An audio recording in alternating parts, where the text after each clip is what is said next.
Assalamualaikum warahmatullahi wabarakatuh. Semoga Anda selalu berada dalam lindungan Tuhan, diberi ketenangan hati, kejernihan pikiran, dan semoga apa yang akan kita simak bersama kali ini benar-benar membawa manfaat bagi kehidupan kita semua. Video ini tidak menjanjikan jawaban instan, tidak pula menawarkan kepastian yang mutlak. Namun di dalamnya ada nilai, ada makna, dan ada sudut pandang yang mungkin pelan-pelan mengubah cara kita memandang waktu, hidup, dan posisi diri kita di hadapan Tuhan. Tujuan video ini sederhana, namun mendalam, mengajak kita merenungi hakikat waktu, takdir, kebebasan manusia, dan pengetahuan Tuhan bukan sebagai perdebatan, melainkan sebagai perjalanan kesadaran. Sebuah upaya untuk memahami, bukan menghakimi, untuk menenangkan, bukan menggurui. Karena itu, kami mengajak Anda menyimak video ini dengan tenang, penuh perhatian. Jika memungkinkan, gunakan earphone atau headset agar setiap kalimat dapat terdengar utuh dan maknanya sampai dengan lebih jernih. Selamat datang di Relung Jiwa, sebuah ruang sunyi untuk merenung, memahami, dan kembali menyapa sisi terdalam dari diri kita sendiri. Renungan ini kami hadirkan dengan judul Di Balik Waktu yang Berjalan, tentang takdir, kesadaran, dan kehendak Tuhan. Dalam video ini, kita akan membahas kegelisahan yang sering hadir tanpa suara, tentang hidup yang terus bergerak, tentang pilihan yang kita ambil, tentang takdir yang kerap disalahpahami, dan tentang Tuhan yang Maha Mengetahui tanpa terikat oleh waktu. Sebuah tema yang dekat, namun sering luput kita renungkan secara utuh. Terima kasih setulusnya kepada Anda yang telah meluangkan waktu untuk menonton. Dukungan Anda dengan menyimak, membagikan, dan menemani channel ini adalah bagian dari kebaikan yang terus mengalir, meski sering tak terlihat. Mungkin ada yang bertanya dalam hati, apa substansi yang hendak disampaikan melalui video ini? Dalam kerangka aliran apa ia dapat dipahami? Atau dalam konteks kepercayaan apa ia beroperasi? Tenang, jika pertanyaan itu muncul, justru itu pertanda bahwa Anda sedang berpikir, sedang bertumbuh, sedang menebar, dan menanam benih kebaikan dalam kesadaran Anda sendiri. Video ini penting, karena kita hidup di zaman yang serba cepat, namun jarang berhenti. Kita dikelilingi informasi, tetapi sering kehilangan makna. Melalui perenungan ini, semoga kita bisa kembali memahami posisi kita sebagai manusia yang memilih, bertanggung jawab, dan tetap berada dalam cakupan kehendak Tuhan yang maha luas. Jika Anda merasa video seperti ini layak untuk terus dihadirkan, silakan berlangganan channel Relung Jiwa, tinggalkan komentar reflektif Anda, dan aktifkan lonceng notifikasi, agar kita bisa terus berjalan bersama dalam ruang perenungan yang jujur dan menenangkan. Mari kita bahas semuanya, perlahan, tanpa tergesa. Saksikan video ini hingga akhir, ambil makna terbaik yang Anda temukan, dan semoga setiap detiknya benar-benar bermanfaat bagi perjalanan batin Anda. Mari kita mulai. Pada suatu senja yang tenang, seorang pengelana duduk di tepi dunia yang ia kenal. Ia memandang air yang bergerak perlahan, seolah waktu sedang mengalir di hadapannya. Dalam keheningan itu, ia mulai memahami satu hal mendasar. Dunia tempat ia berpijak adalah alam yang tunduk pada ruang dan waktu. Segala sesuatu bergerak, berubah, lahir, dan menuju akhir. Namun pikirannya melampaui batas dunia. Ia menyadari bahwa di balik alam yang berjalan ini, ada alam ketuhanan alam yang tidak terikat oleh detik, menit, atau usia. Di sana tidak ada awal yang didahului ketiadaan, dan tidak ada akhir yang diikuti kehancuran. Tuhan tidak berada di dalam waktu. Justru waktu ada karena Dia menghendakinya. Dialah yang maha awal sebelum segala permulaan, maha akhir tanpa penutup, maha tampak dalam tanda-tanda, dan maha tersembunyi dalam hakikat. Tidak ada satupun yang luput dari pengetahuannya. Pengelana itu menunduk, seolah bumi ikut bersaksi. Ia teringat bahwa segala yang ada langit yang tinggi, tanah yang ia pijak, napas yang keluar masuk ke dadanya, semuanya berada dalam pengetahuan Tuhan. 6 masa penciptaan bukan sekadar hitungan, melainkan keteraturan kehendak. Tuhan mengetahui apa yang masuk ke dalam bumi, dan apa yang keluar darinya, apa yang turun dari langit, dan apa yang naik kembali. Dimanapun manusia berada, Tuhan selalu bersamanya, melihat setiap gerak dan diam. Lalu ia memahami sesuatu yang lebih dalam. Ketika ruh pertama kali ditiupkan ke dalam jasad manusia, pada saat itulah seluruh perjalanan hidup telah berada dalam cakupan pengetahuan Tuhan. Setiap pilihan, setiap persimpangan, setiap langkah dari kelahiran hingga kematian bukan sesuatu yang tersembunyi atau terkejutkan baginya. Manusia memilih, berjalan dan bertanggung jawab, sementara Tuhan Maha mengetahui keseluruhan jalan itu tanpa terikat oleh urutan waktu. Pengelana itu tersenyum pelan. Ia sadar bahwa perjalanan hidup bukan tentang melawan takdir, melainkan memahami posisi diri di dalam kehendak yang maha luas. Bahwa kebebasan manusia hidup berdampingan dengan pengetahuan Tuhan tanpa saling meniadakan. Dan jika seseorang ingin benar-benar memahami semua ini, maka perjalanan itu tidak selalu keluar melainkan ke dalam, mengupas lapisan-lapisan dunia yang menutupi fitrah, hingga akhirnya bertemu dengan kesadaran yang jernih, bahwa di balik waktu yang berjalan, ada kehendak yang abadi, tenang, dan maha mengetahui segalanya. Pengelana itu bangkit perlahan dari duduknya.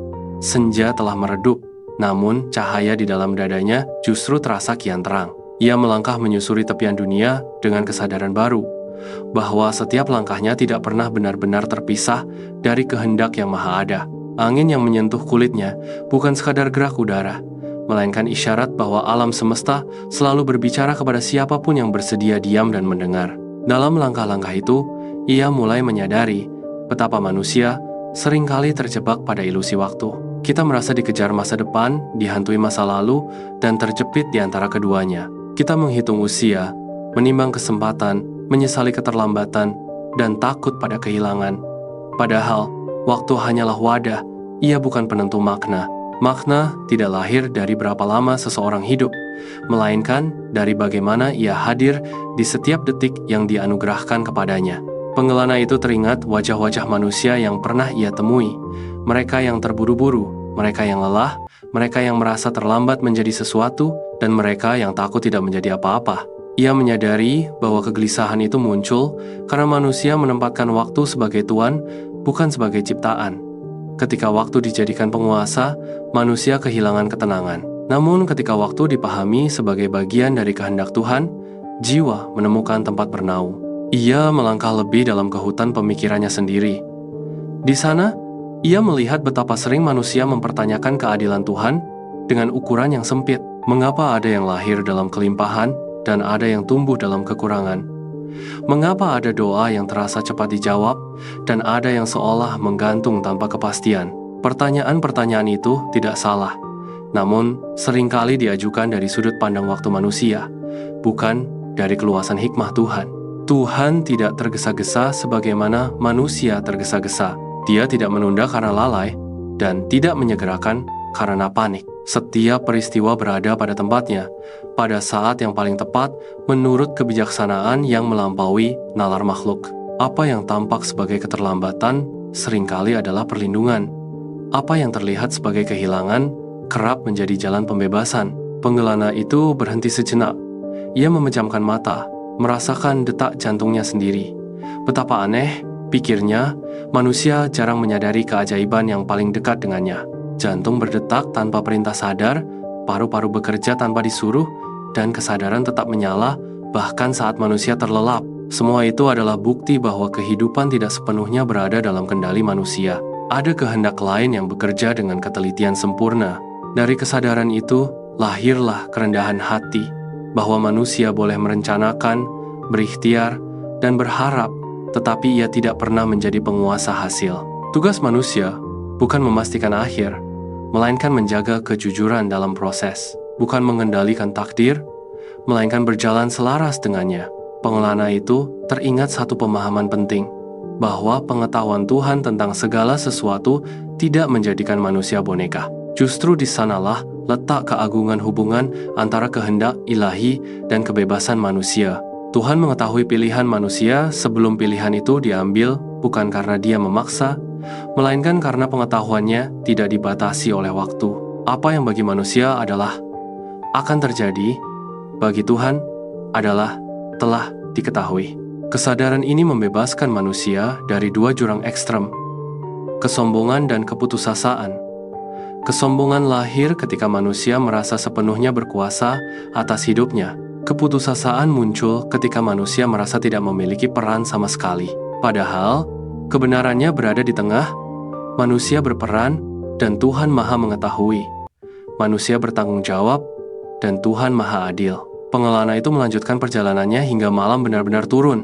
Langit dipenuhi bintang, seakan mengingatkan bahwa keteraturan kosmos bukan hasil kebetulan. Setiap bintang berada pada lintasannya, tidak saling bertabrakan, tidak melampaui batas. Jika benda-benda langit tunduk pada hukum Tuhan, mengapa manusia sering enggan menerima keteraturan yang sama dalam hidupnya? Ia tersenyum tipis.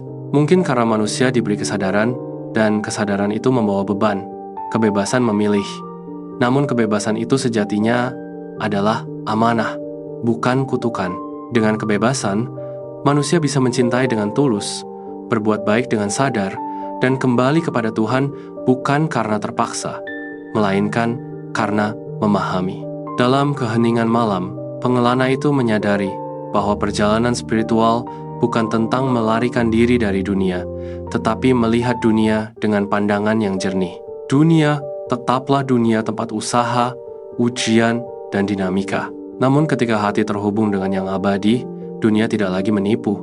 Ia menjadi tanda, bukan tujuan. Ia teringat bahwa banyak manusia mencari Tuhan di tempat yang jauh, pada pengalaman yang luar biasa, atau pada pengetahuan yang rumit. Padahal, Tuhan lebih dekat daripada yang disangka, lebih dekat daripada urat leher, lebih dekat daripada napas yang sedang dihela.